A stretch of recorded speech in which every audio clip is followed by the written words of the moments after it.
وها نحن الآن في دولة إثيوبيا على افتهال هذا البير. الله أكبر، الله أكبر، ما شاء الله، ما شاء الله.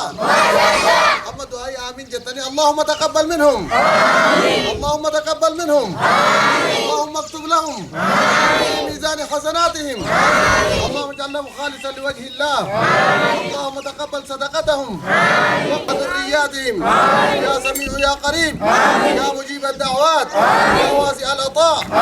ربنا آتنا في الدنيا حسنة وفي الآخرة حسنة وقنا عذاب النار. وصلى الله على نبينا محمد وعلى آله وصحبه أجمعين.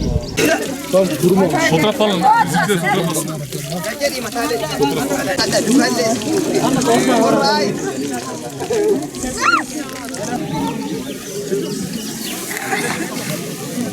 Okay.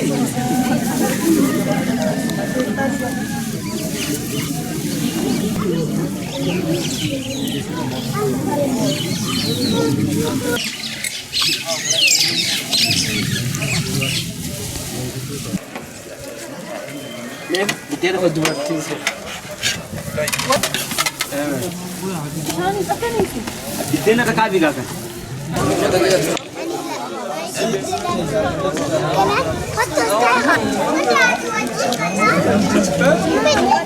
Herkes aldı mı burada?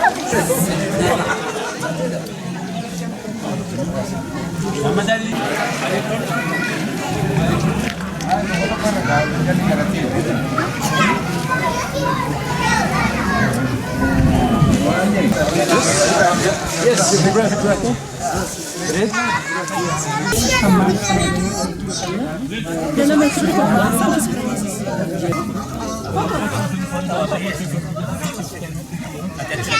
Bismillahirrahmanirrahim.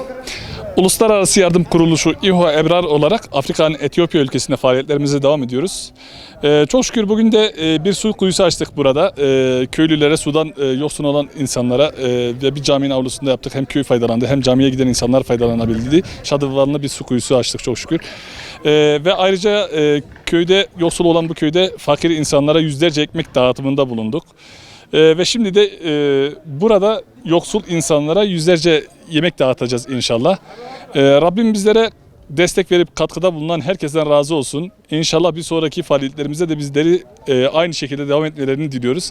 Ve biz de bu şekilde daha fazla insanlara, daha fazla yoksul insanlara ulaşalım. Teşekkür ederiz.